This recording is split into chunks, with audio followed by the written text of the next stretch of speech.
안녕하세요. 저는 현재 재혼해서 성북동에 살고 있는 40대 여성입니다. 제 인생에서 두 번이나 결혼 생활을 하게 될 줄은 몰랐으나 사람 일은 정말 모르더라고요. 지금은 너무나 안정된 삶을 살고 있고 아이도 하나 낳아 키우고 있는데 첫 번째 결혼 생활은 정말이지 불안의 연속이었습니다. 복잡한 여자 관계로 그렇게 속을 썩이더니 결국 바람까지 피워 결혼 생활을 파탄에 이르게 했던 전 남편이었죠. 왜 그런 말이 있잖아요. 사랑을 하는 데 있어서 더 많이 좋아하는 쪽이 을이 된다고요. 제가 을이었습니다. 저는 대학교에 들어가서 전 남편을 처음 만나게 되었는데 그 자리가 동아리였습니다.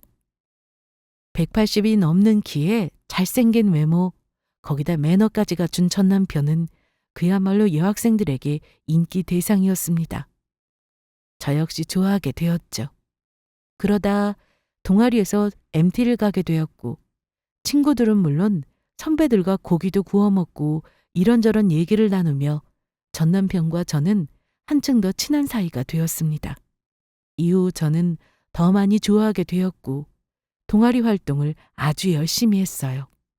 그런데 어느 날 전 남편이 저에게 관심을 보이며 사귀자는 말을 하더라고요.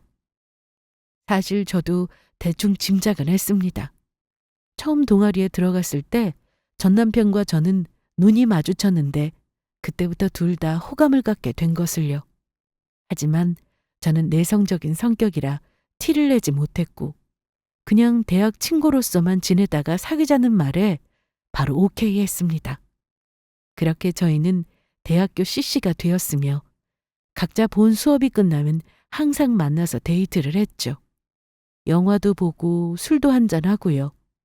그 당시 저는 주말에 식당에서 서빙 알바를 했었는데 제가 일이 끝날 시간이 되면 전 남편은 꼭 데리러 와주었습니다. 그런 소소한 일상들이 쌓이며 저의 대학 생활 역시 하루하루 즐거웠어요. 그러다 전 남편은 군대를 가게 되었습니다. 편지 많이 해. 알았지? 응. 필요한 거 있으면 말해. 내가 택배를 다 보낼게. 알았어. 그리고 이거 우리 엄마 번호야. 나중에 면회 올 때 같이 와? 알았어.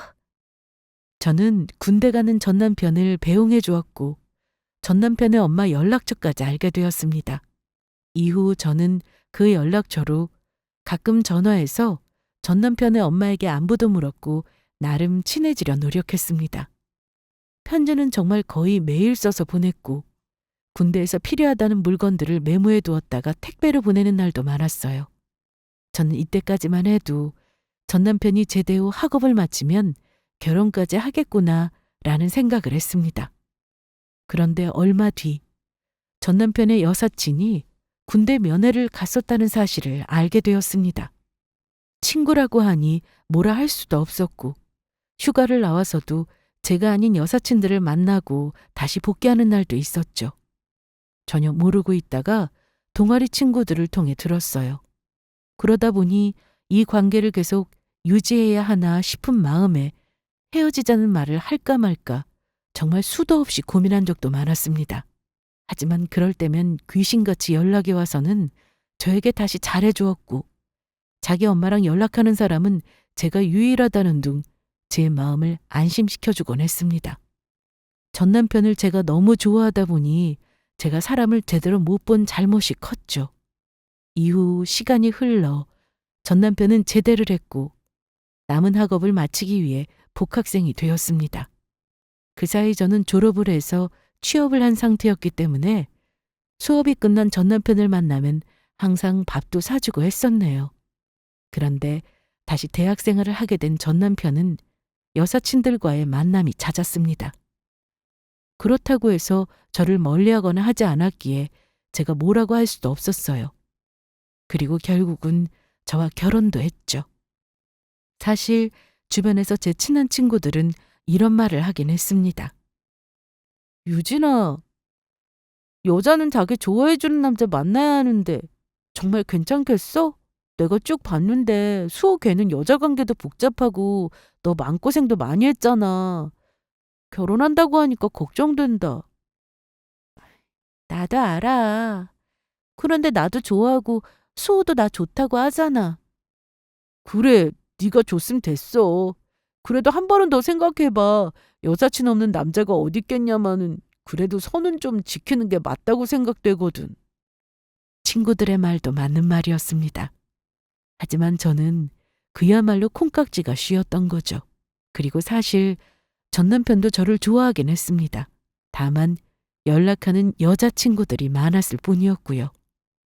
고민 끝에 저는 결혼을 하게 되었고 저희 둘은 그렇게 부부가 되었습니다. 전 남편은 복학 후 취업 준비를 열심히 해서 나름 이름 있는 회사에 들어갔고 저는 디자인 전공으로 웹디자인 회사를 다니고 있어서 맞벌이 부부가 되었어요. 자기야, 나 당분간 회사 좀 쉬어볼까? 왜? 무슨 문제 있어? 그게 아니라 야근이 너무 잦으니까 몸도 힘들고 애기 갖고 싶은데 잘 안 생기는 것 같아서.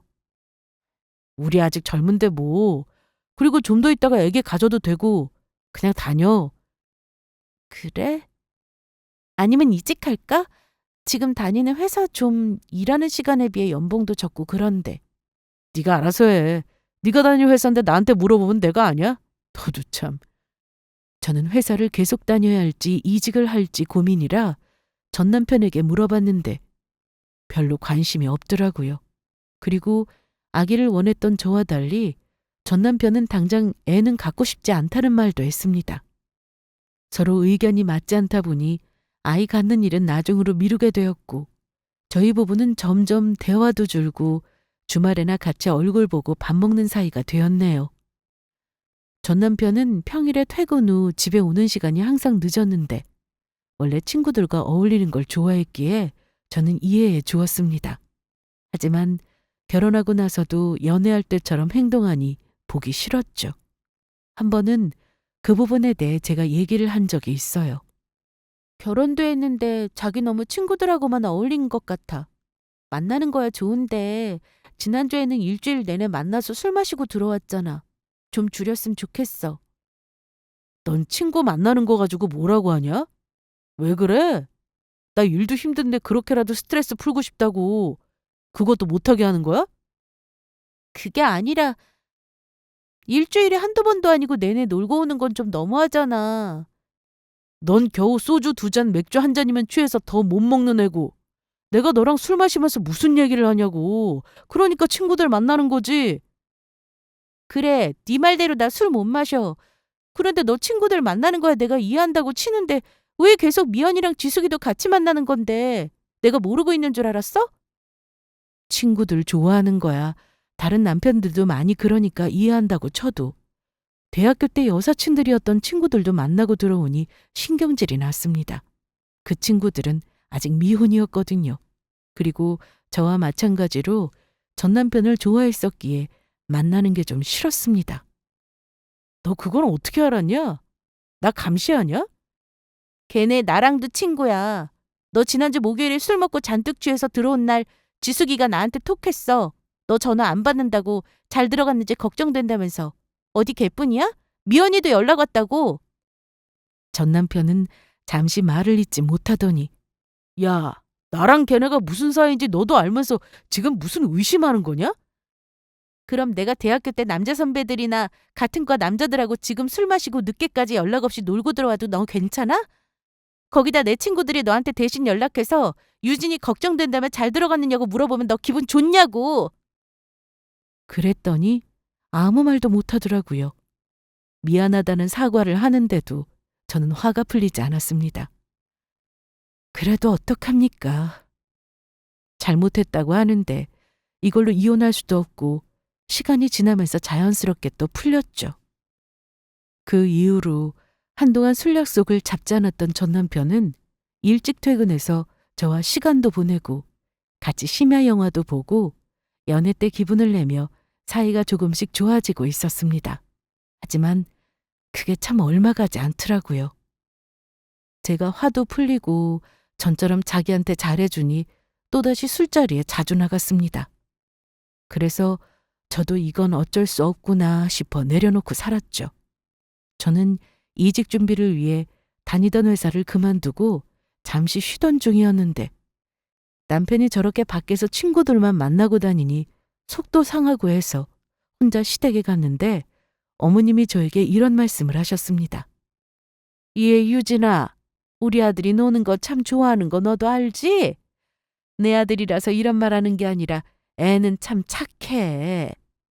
네, 저도 알죠. 그래서 하는 말인데 남자는 도박이랑 바람만 안 피우면 된다. 그거 말고 다른 문제로 너 속썩이면 그래도 건강하니까 그걸로 됐다 생각하고 살아. 응? 남편 아파봐라. 너만 고생하지 안 그래?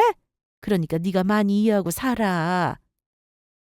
답답한 마음에 시댁에 가서 이런저런 얘기를 했는데 전시모는 자기 아들 얘기가 듣고 싶지 않으셨을 겁니다. 그래도 나름 제 앞에서는 시모가 제 기분을 좀 알아주기는 바랬었는데 어림도 없더라고요. 그러던 어느 날 더는 참고 살기 힘든 일이 생기게 되었습니다. 바로 전 남편의 외도였죠. 설마 바람을 피우진 않겠지 싶었는데 그걸 하더라고요. 전 남편은 자기 회사에 다니고 있는 여직원하고 바람이 났습니다. 이 사실은 전 남편과 같은 회사에 재직 중이던 제 친구를 통해 듣게 되었어요. 알만한 직원들은 이미 다 알고 있다면서요. 전 남편과 바람났다는 그 여자는 신입으로 나이도 어리고 예뻐서 부서에서 예쁨 받고 있다고 했는데 유부남하고 바람 피웠다고 하니 다들 안 좋게 본다고 했습니다. 저는 어떻게든 가정을 지키려고 애썼습니다. 한눈 판 거 잠깐이겠지, 돌아오겠지, 이런 생각을 하며 버텼죠. 남들이 보기에는 제가 정말 답답하게 보일 거고 바보같이 왜 참고 사냐 이럴 수 있습니다. 하지만 저는 전 남편을 정말 많이 좋아해서 결혼을 했어요. 그리고 제 인생에서 이혼은 절대 안 된다고 생각하던 사람입니다. 주변에 이혼한 사람도 없었고 부모님에게도 하나뿐인 딸이 이혼하는 모습은 보여드리고 싶지 않았으니까요. 그저 이혼이라는 그 자체가 두렵고 겁이 났습니다. 거기다 시댁에서도 저보고 계속 기다리면 돌아올 거라고 했고 오히려 이번에는 자기 아들 탓을 하며 제 편까지 들어주니 제가 더 버텼던 것 같습니다. 하지만 결국 전 남편은 돌아오지 않았어요. 계속해서 저에게 이혼을 요구했고 집에도 들어오지 않았습니다. 집이 이 지경인데 제가 취업 준비를 제대로 한다는 건 쉽지 않은 일이었고 가정부터 다시 되돌리자는 생각뿐이었어요. 그런데 전 남편은 저에게 이혼 통보 후 연락도 받아주지 않다 보니 이건 정말 사는 게 아니었습니다. 그러다 하루는 집에 돌아와서 가진 현금이랑 차키, 집까지 다 줄 테니 제발 자기를 놓아달라고 하더군요. 가진 재산을 다 줄 만큼 그 여자가 좋았던 걸까요? 여자한테 미치면 정말 답 없구나 싶었죠. 네가 가진 재산 다 버릴 만큼 그 여자 사랑하냐? 미안하다. 이제 너도 그만해. 네가 이런다고 우리 예전으로 못 돌아가. 너네 행복할 것 같아? 저주하는 거냐? 그래, 그렇게 해서라도 네 속이 풀릴 것 같으면 해라. 욕을 하든지. 근데 도장은 찍어 제발. 이게 뭐야? 너 정말 쓰레기야. 그거 알지? 뭐? 참. 그래, 마음대로 말해. 빨리 나랑 끝내고 너도 너 좋다는 사람 만나. 그게 서로한테 좋은 거 아니야? 저는 그 순간 제 자신이 너무 초라하게 느껴지고 비참하기까지 해서 결국 도장을 찍어주었습니다. 주변에서는 상간녀 소송에서 위자료라도 받아내라 하는데 제가 그걸 알아보지 않았겠습니까? 하지만 저에게는 그 어떤 증거가 없었습니다. 남편의 폰에서 발견한 외도의 흔적이라던가 또는 블랙박스에 찍힌 영상 그 어떤 것도 없었고 그 상간녀에 대한 정보도 없었죠. 이런 경우 유부남인 걸 모르고 만났다고 주장하면 그대로 소송은 끝이라고 하더군요. 재판 역시 빨리 끝나는 것도 아니었고 기간이 상당히 길기에 결국 지치는 건 저였을 거예요. 그때 당시 이길 자신도 없었고요. 위자료를 받는다 한들 그 상황이 달라지는 것도 아니니 그렇게 다 놓아주었습니다. 그래서 깨끗하게 원하는 대로 해주고 이혼을 했네요. 전 남편이 이혼 통보를 해왔을 때 저는 정말 구질구질하게 매달려도 보고 별짓 다 했는데 그래서인지 이혼하고 나서 별로 미련이 남지 않았습니다. 할 수 있는 걸 다 해봐서 그런가 보더라고요. 그래도 부모님을 실망시킨 것 같아서 앞으로 잘 사는 모습 보여드리고 싶어 악착같이 일자리를 구했습니다. 그런데 공백 기간도 좀 길었고 나이가 30대가 넘어가니 취업이 쉽지 않았습니다. 그래서 되는 대로 프리랜서로 단기 알바부터 시작했어요. 디자인 전공이라 홈페이지를 만들고 디자인하고 또 관리하는 업무를 주로 하게 되었는데 정직원이 아니다 보니 한 회사에서 오래 일하는 게 쉽지 않았습니다. 계약 기간이 끝나면 바로 일을 그만둬야 했는데 그중 제 사정을 다 이해해 주던 회사가 있었어요.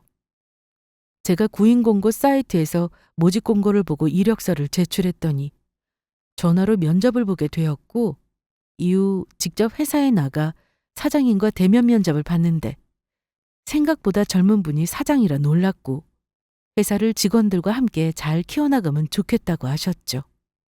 보시다시피 저희 회사가 아직은 갈 길이 멀어요. 그런데 정말 잘 키워보고 싶고 열정이 있는 직원들을 구하고 있습니다. 지금 안에서 일하고 있는 몇몇 직원분들은 나이도 좀 있는데 유진 씨처럼 경력 단절된 여성분들이 많아요. 최대한 사정 봐드리고 있으니 우리 잘해봅시다. 저는 첫 느낌이 정말 좋았습니다. 그동안 일했던 회사들은 그냥 사무적으로만 대했는데 이 회사는 직원 한 명 한 명을 존중해주는 느낌이 들었어요. 그렇게 면접을 보고 난 후 저는 집에서 재택으로 일하기 시작했고 얼마 뒤 일을 잘한다고 하면서 사무실에 자리를 만들어줄 테니 나와서 일하라는 제안도 받게 되었습니다. 그래서 저는 고민할 것도 없이 출근을 하기 시작했습니다. 재택으로 일할 때보다 급여도 많았고 사무실 분위기도 정말 좋았습니다. 저처럼 경력 단절로 취업이 쉽지 않았던 여성분들이 있어서 대화도 통하니 사무실 분위기가 좋을 수밖에요. 이 회사는 화장품 제조회사였는데 주로 여성들이 타겟층이었고 SNS 홍보를 통해 조금씩 성장하고 있었습니다. 그런데 어느 날 회사에서 중요한 일정을 앞두고 전 직원이 야근을 하게 되었어요. 고생 많으셨어요. 이제 다들 퇴근 준비하세요. 네. 벌써 10시가 넘었네요. 택시 타야겠다. 유진 씨는 제가 같은 방향이니까 태워다 드릴게요. 저만요? 아니에요. 택시 타면 금방인데요. 유진 씨하고 민석 씨 같이 가요. 방향 같잖아요. 그리고 다른 직원분들은 택시비 다 지급했어요. 방향이 다르니 제가 다 태워드릴 수도 없고 저도 지금 나갈 거니까 같이 타고 가세요. 그렇게 저는 다른 직원 한 명과 사장님의 차를 타게 되었고 집에 가는 동안 이런저런 얘기를 나누었습니다. 그러다 그 직원이 먼저 내렸고 사장님과 단둘이 집에 가는 동안에도 대화가 끊기지 않았죠. 확실히 직원분들이 일을 다 잘하세요. 무엇보다 열정 있는 분들만 뽑았더니 요즘 시장 반응도 너무 좋고요. 맞아요. 저도 매일 출근해서 일하는 게 정말 재밌어요. 진짜 우리 직원들 상 줘야 한다니까요. 드림팀이에요, 완전. 팀워크가 정말 중요한데 우리 회사 사람들 나중에 내가 다 잊지 않고 챙겨줄 거예요. 그러니까 유진 씨도 오래오래 다녀요. 한참 얘기를 하던 중에 집 근처에 도착하게 되었고 감사하다는 인사를 한 뒤 내리고 있는데 글쎄 낯익은 사람이 저 앞에 보이더라고요. 전 남편이 저랑 살던 아파트 단지에 와 있었고 혼자 주차장 한 곳에서 담배를 피우고 있었습니다. 저는 일단 사장님께 인사한 후 집으로 그냥 들어가려는데 전 남편이 저를 보고는 쫓아왔습니다. 야, 너 저 차 뭐냐? 왜 왔어? 뭐냐고. 너 남자 생겼냐? 그리고 오랜만에 보는데 인사가 그게 뭐야? 너 현관 비밀번호도 바꿨더라? 당연하지. 이제 나 혼자 사는 집인데 예전 번호 그대로 해놨을 거라 생각한 거야? 그리고 허락도 없이 집에 들어가려고 했어? 무슨 허락? 원래 내 집이었는데. 이제 아니지. 내 집이야. 그만 돌아가. 왜? 누구 오기로 했냐? 혹시 아까 그 차? 우리 사장님이야. 야근해서 데려다 준 거고. 무슨 회사길래 직원을 태워다 주냐? 이상한 회사 다니는 거 아니야? 그만하고 가라. 오늘은 오랜만에 여기서 좀 자고 가면 안 되냐? 좀 들어가자. 어? 그러면서 전 남편이 아파트 입구로 들어가려고 저와 실랑이를 하게 되었는데 그 모습을 보고 있던 사장님이 제 쪽으로 왔습니다. 아니, 사장님, 안 가셨어요? 네. 아까 유진 씨가 차에서 내릴 때 표정이 갑자기 굳길래 무슨 일 있나 싶어 들어가는 거 보고 가야지 싶었거든요. 그런데 이 사람 누구예요? 사장님이 뭐 이렇게 직원들 개인사에 참견을 해요? 혹시 얘한테 관심 있어요? 네? 아니면 나 몰래 여기서 혹시 같이 살아? 참나. 순진한 줄 알았더니. 말 조심해. 그런 분 아니야. 한밤중이었고 괜히 아파트에서 소란이라도 날까 싶어 사장님을 먼저 돌려보냈고 전 남편도 가라고 했습니다. 그런데 말을 안 듣고 저에게 대뜸. 우리 다시 합칠까? 너 주변에 자꾸 파리들 꼬이는 것 같은데? 뭐? 파리? 말하는 거 봐라. 너 미쳤니? 술 취했으면 곧게 집에 가라. 오늘 우리 집에서 하루만 자고 가면 안 돼? 우리 집이라고 하지 마라. 돌았구나 네가. 그리고 엄마 와 있으니까 더 험한 꼴 당하기 전에 가. 그때 제가 늦은 시간에도 집에 들어오지 않으니 엄마가 나오셨습니다. 이혼 후 혼자 살다 보니 가끔 친정엄마가 집에 오셔서 주무시고 가셨는데 이날도 엄마가 계셨어요. 아니 유진아, 너 거기서 뭐해? 왔으면 들어오지 않고. 아까 창문으로 내다보니까 남자 2명이랑 무슨 얘기하길래 급하게 내려왔어. 엄마. 지금 들어가려고 했어요. 들어가서 얘기할게요. 야, 너 빨리 가라. 엄마한테 욕먹기 싫으면. 장모님 안녕하세요. 오랜만입니다. 이게 누구야? 너 이 자식, 여기가 어디라고 와? 어? 바람 피워놓고 내 딸이 그립디? 어? 그러면서 저희 엄마는 전 남편을 향해 온갖 욕을 하기 시작하셨는데 이대로는 안 되겠다 싶어 엄마와 함께 급히 집으로 들어갔습니다. 다행히 전 남편은 집까지 쫓아오진 않더라고요. 다음 날 출근했는데 사장님은 저를 따로 불러 전 남편에 대해 물으셨고 대충 설명을 해드렸습니다. 개인사라 자세히 말하는 것도 이상하더군요. 이후 전 남편은 더는 찾아오는 일이 없었고 저는 회사 일에 집중하며 더 열심히 살았습니다. 그리고 한 가지 제 삶에도 변화가 있었는데 바로 만나는 사람이었습니다. 그 사람은 다름 아닌 회사 사장님이었는데요. 처음에는 다시는 결혼이라는 걸 하지 않겠다고 다짐했기에 그 누구든 곁을 주지 않으리라 다짐했었습니다. 그런데 사장님의 배려와 또 한결같은 모습에 만나게 되었어요. 물론 만나는 동안에도 결혼은 생각도 안 했습니다. 하지만 함께 회사를 키워나가는 입장에서 동재라는 것도 느끼고 이성을 대할 때 상대가 헷갈리지 않도록 정확히 선을 긋는 모습도 좋아 보였네요. 저와 만나는 내내 제가 쉽게 마음을 열지 않았을 때에도 처음과 똑같은 변함없는 모습을 보여주며 저에게 믿음도 심어주었고 무엇보다 저와 같이 이혼을 한 번 경험했던 사람이라 그런지 저와 잘 통하는 부분도 있었습니다. 그렇게 저는 계획에도 없던 결혼을 또 한 번 하게 되었습니다. 재혼 후 5년이 지났고 저희 회사는 전보다 훨씬 성장했습니다. 제가 처음 입사했을 때는 사무실이 딱 한 층이었는데 이후 점점 직원이 늘어나면서 14층 건물 안에 10층을 모두 사용할 정도가 되었습니다. 매년 직원들도 많이 뽑으며 중견기업 중 탄탄한 회사로 손꼽히기도 했죠. 그러다 영업부에서 경력직을 새로 구하고 모집 공고를 내게 되었고 수많은 사람들이 이력서를 보내왔습니다. 저는 원래 하던 일을 하면서 남편과 함께 회사를 공동으로 경영하게 되었는데 직원을 뽑는 일은 인사과 담당이라 최종 면접자들에 대해서만 확인할 수 있었습니다. 면접은 원래 해당 부서 직원들과 인사과 직원, 그리고 2차로 임원 및 사장님과의 면접으로 진행이 됩니다. 그런데 올해는 저에게도 참여를 하라고 하더라고요. 여보, 유진아. 아니, 회사에서는 이름을 부르지 말라니까요. 직원들 눈치 보이게. 뭐 어때? 내 마누란 거 다 아는데.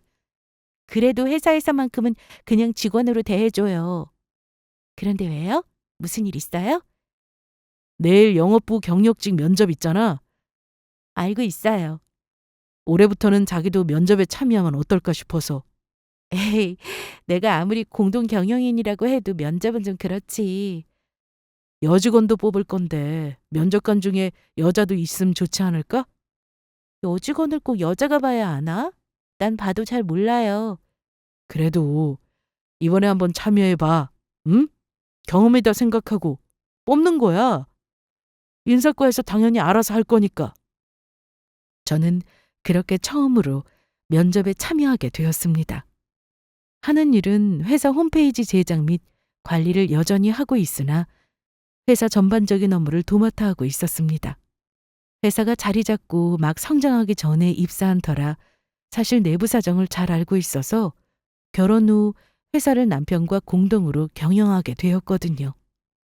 그 다음 날 면접에 참여하려고 저는 평소보다 일찍 준비해서 출근을 했습니다.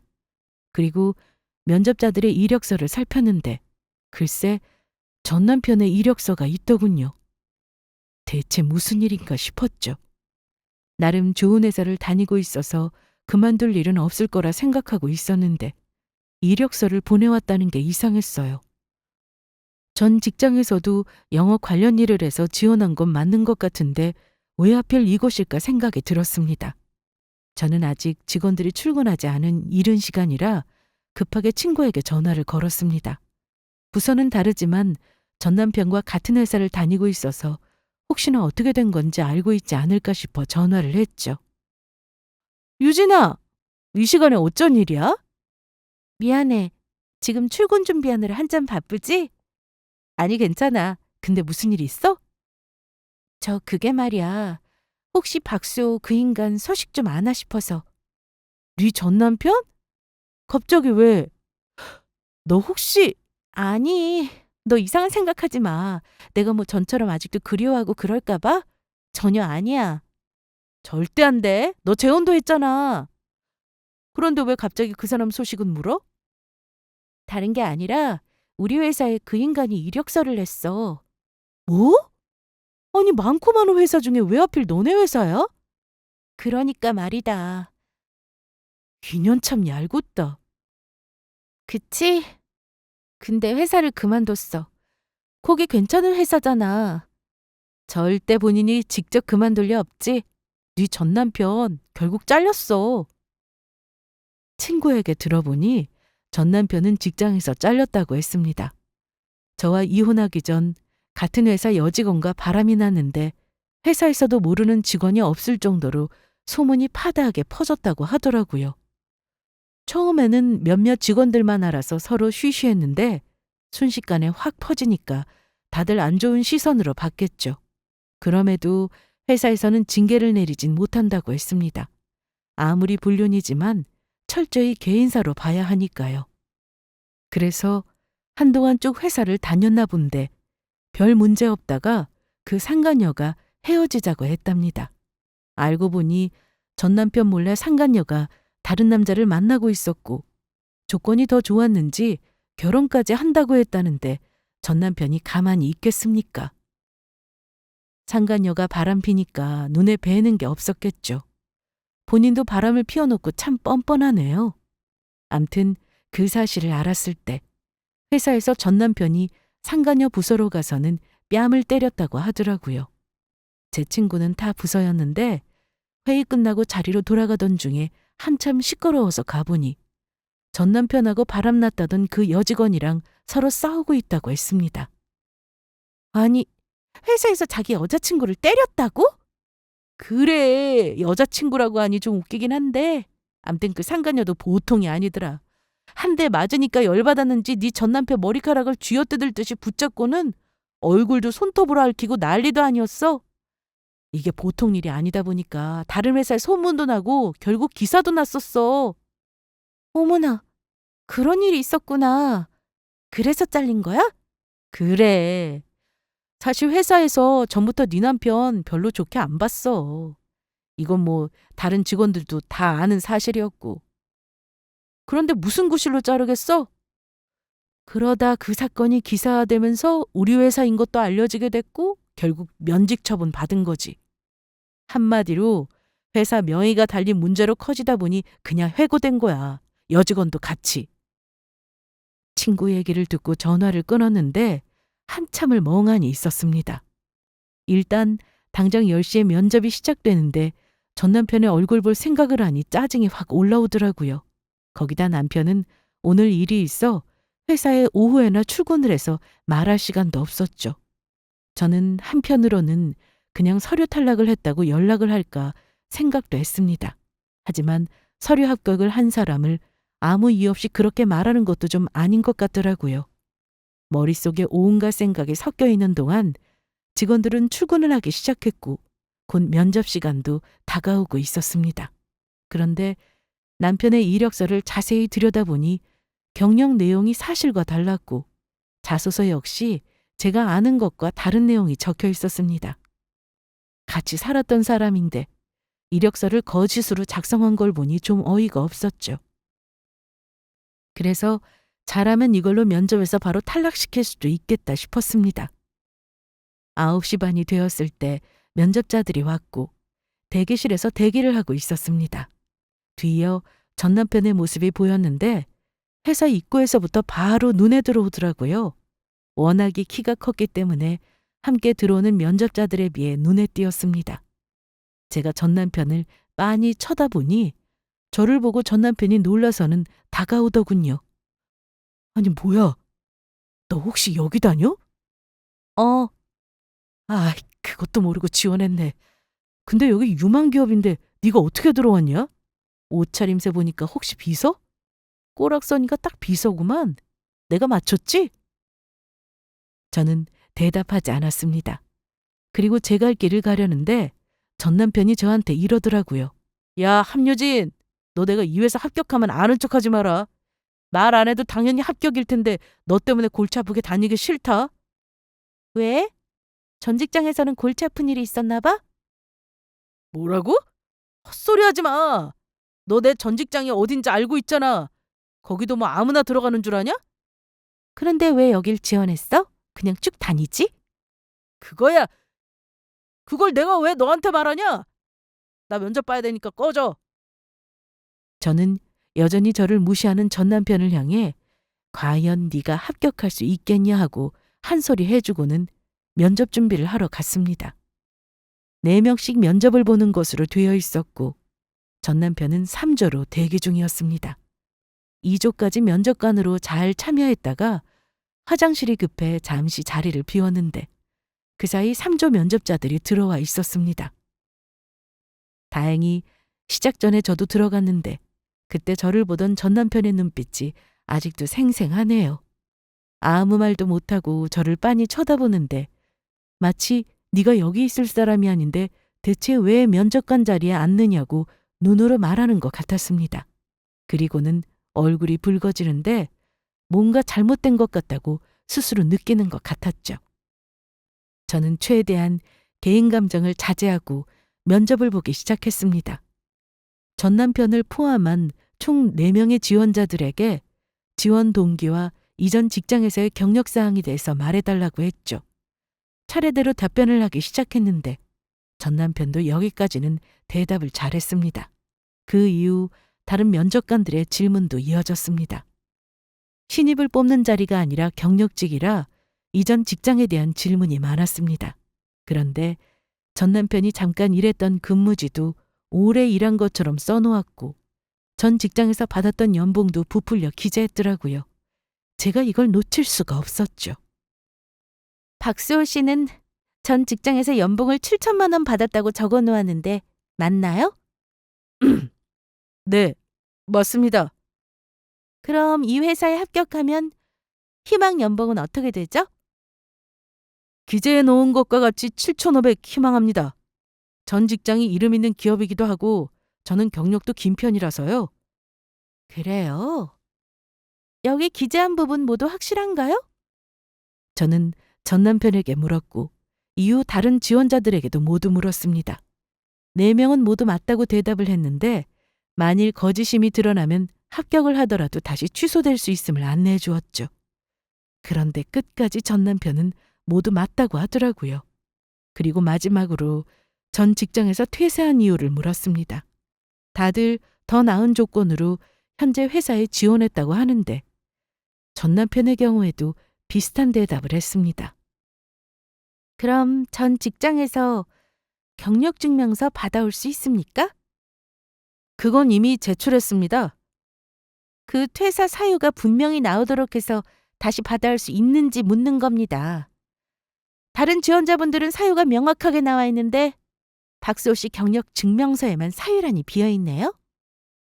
그랬더니 전 남편이 말 그대로 경력 증명서인데 퇴사 사유가 왜 필요해요? 지금 면접은 경력직을 뽑고 있습니다. 그래서 전 직장에서 어떻게 근무했는지에 대해 저희 회사에서는 알 필요가 있고요.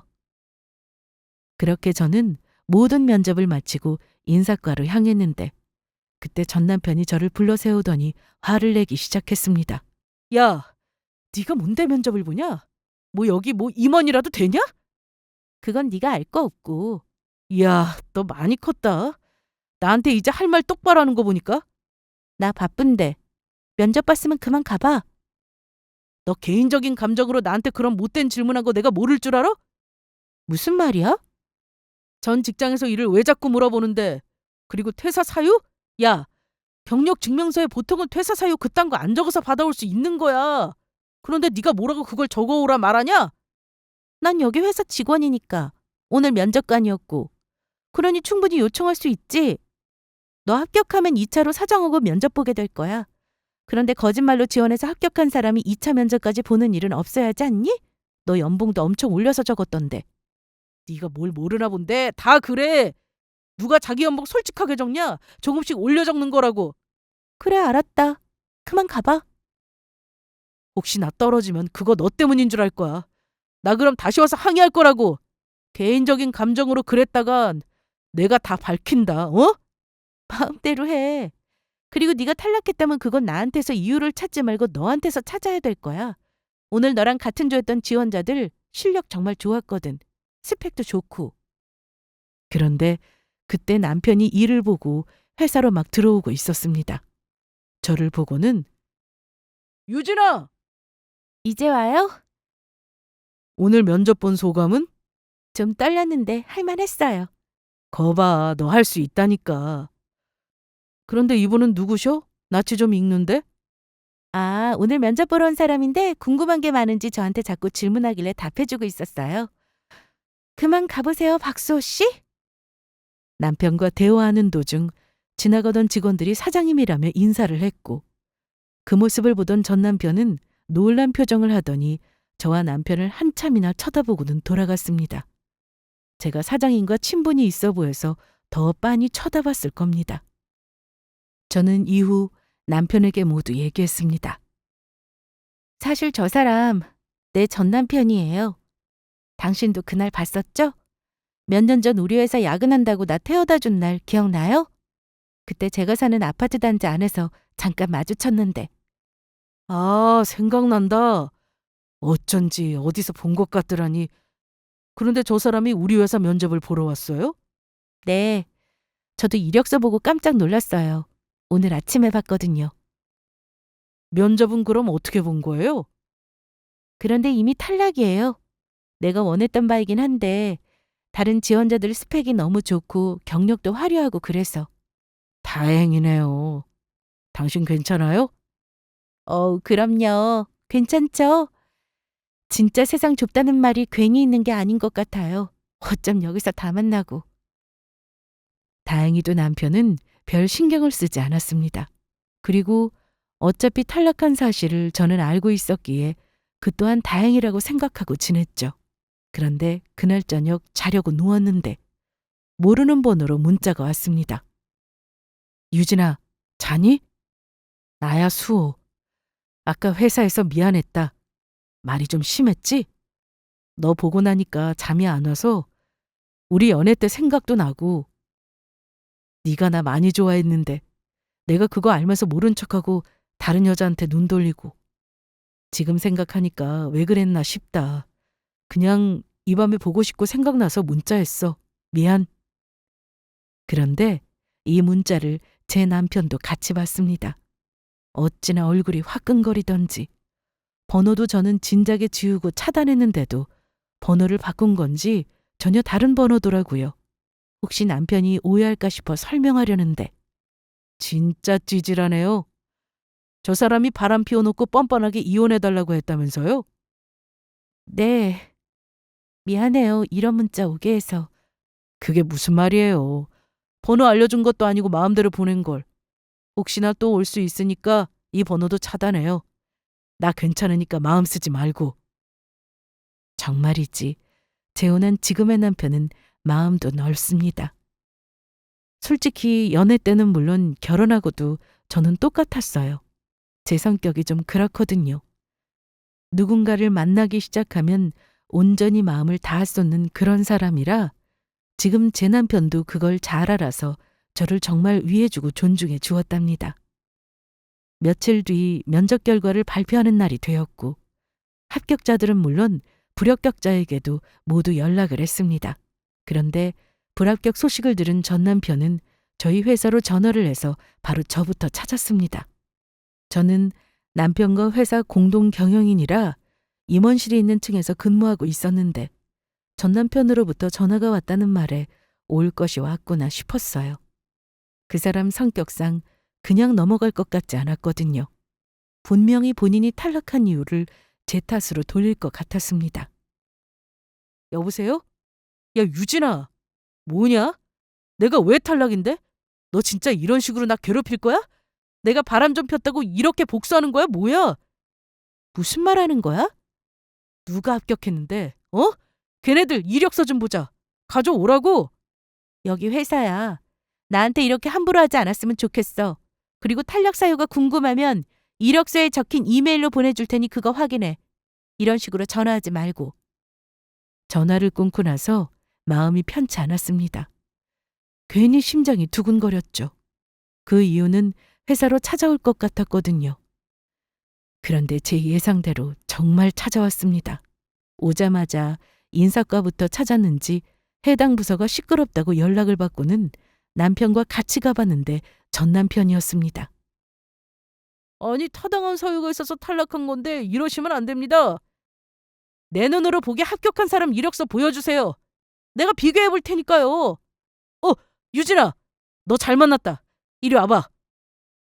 그때 저를 본 전 남편은 제 이름을 부르며 가까이 오라고 했고 제 옆에 있던 남편이 가만히 있을 리 없었죠. 무슨 일이신데요? 저한테 말씀하세요. 아, 그날 본 사장님? 맞죠? 그런데 저 유진이랑 할 말이 좀 있는데 함유진 사원이요? 유진 씨는 사원이 아니고 저와 공동 대표입니다. 그러니 저한테 말씀하세요. 에?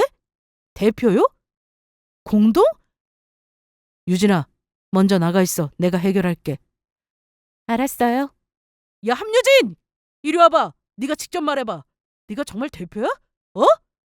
네가 왜? 아니, 네가 뭔데 대표를 해? 저는 대답하기 싫어서 빤히 쳐다보고만 있었습니다. 아이씨, 됐고. 그럼 네가 대표라서 마음대로 뽑고 싶은 사람 뽑았다 이거냐? 어? 이보세요.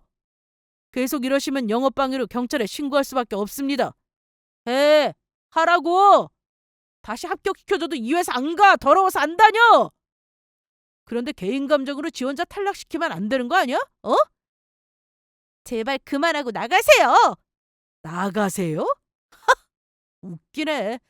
내 눈엔 넌 여전히 그냥 나 좋다고 쫓아다니던 찌질한 애야. 그러니 이혼이나 당했지. 뭐야? 남편은 화를 참지 못하고 전 남편을 끌고는 회사 뒷마당으로 데리고 나갔습니다. 그러더니 당장 사과하세요. 내 아내한테 사과하라고! 아내? 누가 아내라는 거야? 혹시 유진이랑 결혼했어요? 그래요. 우리 부부예요. 제 아내한테 한 번만 더 함부로 말하면 그땐 경고 없이 바로 경찰 부를 겁니다. 지금이라도 사과하고 조용히 돌아가세요. 말도 안 돼. 아니 유진이 같은 애랑 왜 결혼했어요? 혹시 하자 있어요? 남편은 그 말에 전 남편을 때리려 했고 제가 그걸 말리자 전 남편은 나와보라고 하면서 제 옷을 잡아 밀쳐서는 저는 바닥에 미끄러져 넘어졌습니다. 그걸 본 남편은 결국 전 남편을 때리고야 말았죠. 우와, 사람까지 때려? 이 회사 안 되겠네. 경찰은 내가 불러야지. 무슨 네가 불러? 딱 기다려. 그렇게 경찰을 부른 전 남편은 얼마 뒤 도착한 경찰에게 일에 대해 설명했고 남편을 고소한다고 하더라고요. 폭행죄로요. 그러면서 면접 내용도 공개해야 한다고 난리를 쳤습니다. 개인정보 때문에 다른 지원자들에 대한 정보를 보여줄 수 없었으나 경찰 동행하에 함께 전 남편의 면접 점수와 다른 지원자들의 점수를 함께 확인시켜 주었습니다. 그리고 다행히 회사 곳곳에 CCTV가 있어서 전 남편이 사무실에서 난리친 모습은 물론 뒷마당에서 저를 밀쳐 넘어지게 한 모습까지 다 찍혀 있었죠. 경찰이 출동한 이상 조사받으러 경찰서에 가야 한다고 해서 다 같이 갔는데 제가 맞은 것과 또 남편이 전 남편을 때린 것 때문에 서로 합의해서 끝낼지 고소를 할지 결정을 해야 했습니다. 하지만 남편은 자기 아내가 먼저 당했기 때문에 때린 거라 주장했고 전 남편이 그 전부터 회사에 와서 영업방해를 하며 난리친 것까지 있어 불리한 상황이었어요. 결국 전 남편은 고소도 못하고 업무방해죄가 적용되어 벌금형이 나왔습니다. 전 남편과 안 좋게 헤어졌는데 이렇게 지금의 남편 앞에서 구질구질한 모습을 보여주게 되어 짜증도 났네요. 이후 저는 임신을 했고 정말 원하던 가정을 꾸릴 수 있게 되었어요. 전 남편은 그런 일이 있고 난 후 저에게 또 다른 번호로 문자를 보냈는데 옛날이 그립다는 둥 헛소리를 해대길래 남편이 바로 전화해서 한 번 더 이런 식으로 제 아내한테 연락하면 그땐 법적 절차 밟을 테니 그런 줄 아세요 하고 엄포를 놓았습니다. 이혼 후에도 이런 식의 문자는 스토킹 범죄가 성립해서 징역이나 벌금형이 나온다고 하더라고요. 다행히 남편의 말이 무서웠는지 더 이상 문자는 없었습니다. 그렇게 전 남편과의 인연은 끝이 났어요. 한때 좋아하던 사람이라 과연 헤어지고 잘 살 수 있을까 싶었지만 더 좋은 사람 만났네요. 그러니 여러분들도 저처럼 힘든 상황이 있으시면 주저 말고 앞으로 나아가세요. 가만히 있으면 아무것도 변하는 건 없더라고요. 저의 긴 사연을 들어주셔서 감사하고 항상 좋은 일이 생기시길 바랍니다.